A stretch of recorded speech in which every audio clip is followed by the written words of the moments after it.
Bien, bueno, seguimos con el tema anterior. El asunto es que esta posición fue analizada por François-André Danican Philidor, que fue el mejor jugador del mundo en el siglo XVIII. Philidor nació en 1726 y murió en 1795 y escribió un libro que se llamó El análisis del juego del ajedrez. Y fue aparentemente el primer libro en que se intentó, ya con el título solo lo está diciendo, intentó analizar el juego y mostró las aperturas según como él las entendía y algunos finales. Este final, por ejemplo, es de increíble actualidad y está bien analizado, al menos la posición ganadora. Luego, bueno, a los precursores no se les puede pedir que hagan todo bien, ¿no? O sea, él creía que el final se ganaba siempre. Y no es así. Pero la posición ganadora la analizó muy bien. El libro se publicó, el libro de análisis del juego del ajedrez se publicó en el año 1749 o 1747, creo que 49, o sea que Philidor tenía, cuando esto se publicó, 23 años. Philidor fue precoz, a los 11 años ya componía ópera, es uno de los creadores del género de ópera cómica francesa, y estaba en la corte del rey Luis XV. A los 11 años ya daba clases de música en París, a los 14 años ya daba clases de música en París, a los 11 fue su primera composición, compuso más de 20 óperas, dividió su vida entre el ajedrez y la música, y vivió en París y vivió en Londres.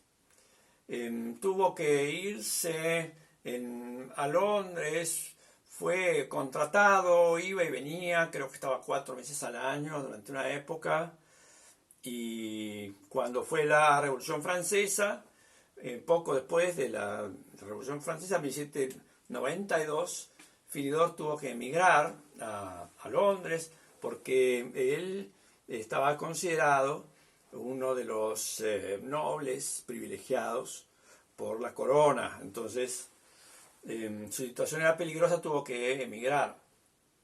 En 1795 quiso volver, pero lo habían declarado, lo habían puesto en una lista negra que no le permitía volver. Y a pesar de los trámites que hizo su esposa y su hijo mayor, creo que tuvo 7 hijos, no le quitaron esa lista negra, y entonces estaba enfermo, quería morir en su país, pero no pudo volver, y murió en 1795.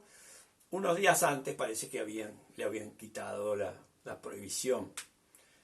Pobre Philidor. Fue un precursor. Era tanta la diferencia con el resto de los jugadores de la época que Philidor daba ventaja material, daba peón y 2 salidas, cosa que actualmente nadie puede hacer. Y se consideraba, en algunos libros que tengo a la vista, que un jugador que recibía peón y 2 salidas de Philidor era ya muy fuerte. Jugador que recibía solamente peón y salida era fuertísimo.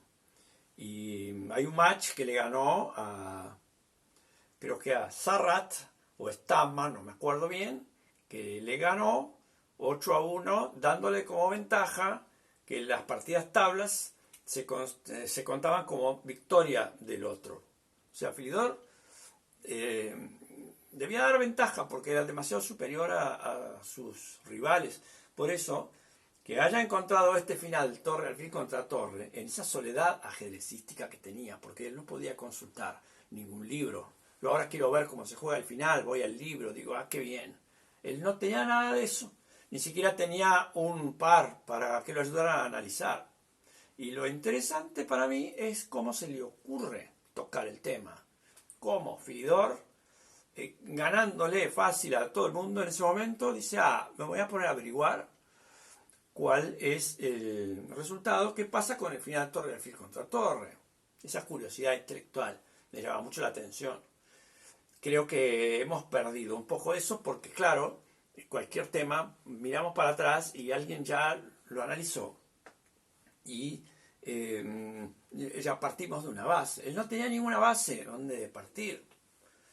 No estaba como Botvinnik en Rusia con todos los maestros rodeándolo, ni con Kasparov yendo a la escuela de Botvinnik y todos cambiando ideas y eso. ¿No? Fedor no tenía nada de eso. Y era un músico y era un jugador de ajedrez. Se le atribuye, escribió una frase famosa que los peones son el alma del ajedrez. Fue el primero que prestó atención a la estructura de peones.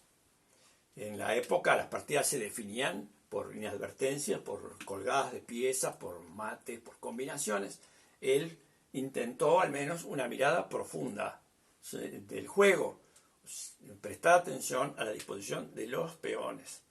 Y eso fue el primero que se dio cuenta de eso. Exageró un poco con algunos conceptos, pero repito, es un precursor. No se le puede pedir más. Bueno, solo eso. No sé si de Philidor, a ver, tenía unas notas por aquí, a ver si me falta algo que yo quería mencionar. Bueno, detalle, el padre de Philidor, cuando Philidor nació, el padre tenía 74 años y se había enviudado, se había casado con una chica de 19, que viene a ser la mamá de Philidor. El padre murió 4 años después, o sea, Philidor quedó huérfano de padre a los 4 años. Y era un prodigio. A los 6 cantaba en el coro de Luis XV y se dice que aprendió a jugar ajedrez en el palacio porque, esperando al rey, para no aburrirse, los músicos jugaban ajedrez. Y ahí empezó a jugar Philidor y todos se maravillaron porque ya desde el comienzo le ganaba a todos. Así aprendió a jugar Philidor en la corte de Luis XV, cantando en el coro. Luego tocaba el piano y, en fin, componía música y se ganaba la vida ya a los 14 años dando clases de música. Y también iba al Café de la Régence, que era la meca, el centro mundial del ajedrez en ese momento. Era un café que estaba en París y ahí iban todos, iban los intelectuales, iban los políticos. Ahí iba Diderot, por ejemplo, d'Alembert, los autores de la enciclopedia. Le dedican un capítulo a Philidor porque se quedaron impresionados viendo a Philidor dar simultáneas a ciegas.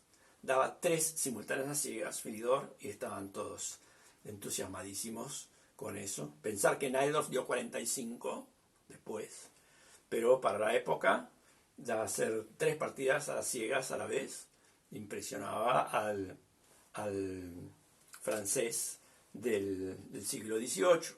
Café de la Régence, me informé un poco por ahí, estuvo abierto hasta 1916.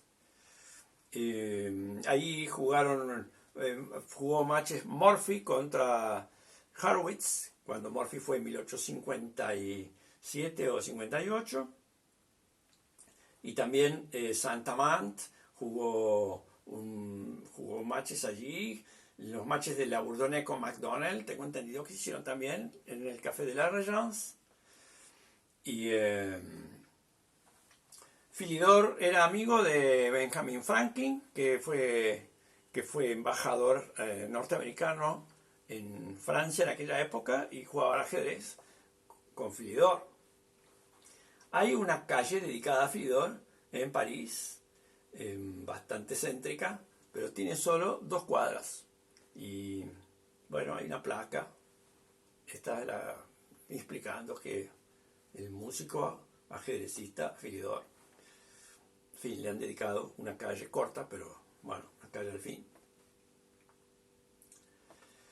Entonces, si Philidor hubiera estado sentado contra Schwittler en lugar de Caruana, hubiera hecho la jugada un procedimiento correcto y hubiera ganado el final, seguramente. Pero bueno, muy duro tiene que haber sido para Caruana, pues seguramente él conocía el procedimiento y se confundió, se distrajo un momento y eso le costó un disgusto, pero aún así al año siguiente superó ese disgusto y volvió a ganar, ganó la candidatura y desafió al campeón del mundo, lo cual habla muy bien de él, habla muy bien de su capacidad de reponerse de sus propios errores, que es una de las características de los triunfadores en este juego.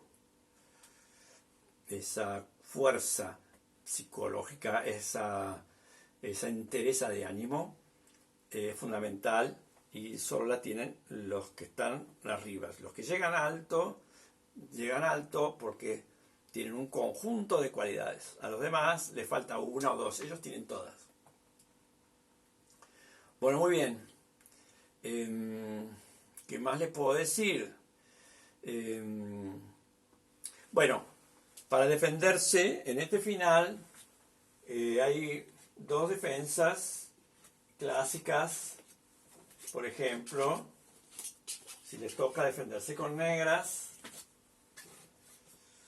la torre clavando el alfil cuando el rey todavía está alejado, de modo que si el rey no puede avanzar amenazando mate porque me como el alfil, y si viene de este lado yo me voy con el rey para el otro lado, y también de este lado me voy para la otra parte. Y también la otra defensa, cuando el rey es la torre en la segunda fila, una defensa bastante curiosa. Esta posición, a pesar de que da miedo, no puede ganarse. Si el blanco da jaque, el negro viene y amenaza la torre, el blanco debe irse o dar jaque, el negro vuelve, contra alfil de 6 tengo un jaque, y vuelvo. Si me toca jugar con negras, puedo hacer una jugada de este tipo, o puedo hacer una jugada de este tipo. Si alfil de 6 vuelvo a hacer esto. Si torre jaque, me voy. O sea, esas dos defensas, una es clavando el alfil y la otra la torre en la segunda. Y bueno, como les decía, todo esto es un estímulo para que ustedes vayan a los libros y se informen. El libro de Spielman, Bad for Chess Endings, es muy bueno. Y a mí me gusta mucho, hay otro que es de Balashov y Brandstetter, que se llama Finales Básicos, o bueno, no me acuerdo, pero voy a poner los datos como comentario de este video. Después hay varias biografías de Philidor. La que yo consulté es una de George Allen, que está, bueno, pero es de 1863 y es un inglés un poco difícil para mí, por lo menos, de leer. Y también consulté, porque hay un libro, una traducción del análisis del juego de ajedrez argentina, hecha por Luis Palau, donde, bueno, Palau se toma la libertad de corregir a Philidor en algunas cosas. Podría no haberlo hecho. Pero bueno, lo hizo, y también eso nos sirve para darnos una idea de cómo se entendía el ajedrez en la Argentina por los años 60, que es donde Palau publica el libro.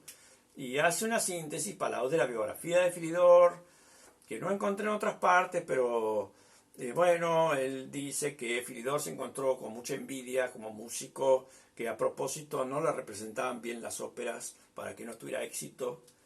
Los músicos de la corte lo boicotearon, y bueno, las vicisitudes de Philidor, las idas y venidas entre Londres y París, no le fue fácil la lucha por la vida a Philidor.